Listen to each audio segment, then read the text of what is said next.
അങ്ങനെ അപ്പോൾ നമ്മുടെ അന്നത്തെ കാലത്ത് ഈ ഐഡൻറ്റിറ്റി കാർഡുണ്ട് കോളേജിൽ, ഓർമ്മയില്ലേ?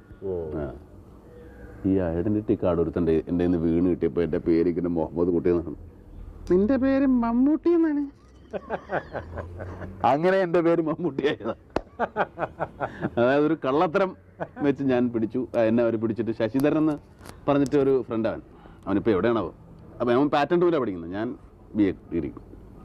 പലരും ചോദിച്ചു ആരാണ് ആ മമ്മൂട്ടി എന്ന് പേരിട്ട ആളെന്ന്. പലരും സ്വമേധയ മുന്നോട്ട് വന്ന് ഞാനാണെന്ന് പറഞ്ഞവരുണ്ട്. പക്ഷേ എനിക്കറിയാവുന്ന, എനിക്ക് പേരിട്ട മമ്മൂട്ടി ദാണ്ട് അവിടെ ഇരിപ്പുണ്ട്.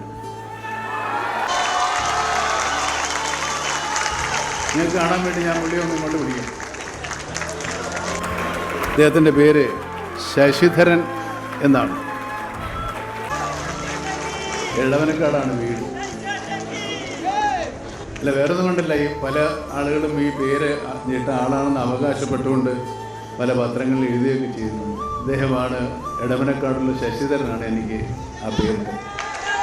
ആ പേരിനാണൊരു കാരണക്കാരൻ. ശശി, പലരും എന്നോട് ചോദിച്ചിട്ടുണ്ട്. ഞാൻ ഇയാളെ ഒളിച്ചു വെച്ചിരിക്കുകയായിരുന്നു, പുറത്തു വിടാതെ, ഒരു സർപ്രൈസിൽ.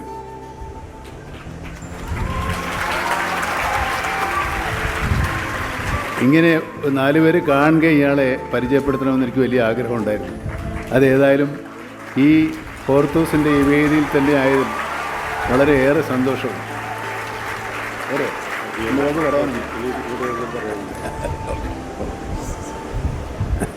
അതിനുശേഷം ഞാൻ മമ്മൂട്ടിയായി. അത് ഈ മുഹമ്മദ് കുട്ടിയേക്കാളും അരോചകമാണ് അന്നത്തെ. കാരണം കളിയാക്കി വിളിച്ചൊരു പേരാണ് ഈ മമ്മൂട്ടി. ഞാൻ മമ്മൂട്ടി എന്ന് വിളിച്ചാണ്. പക്ഷേ ആ മമ്മൂട്ടിയാണ് പിന്നീട് ഈ മമ്മൂട്ടി ആയത്.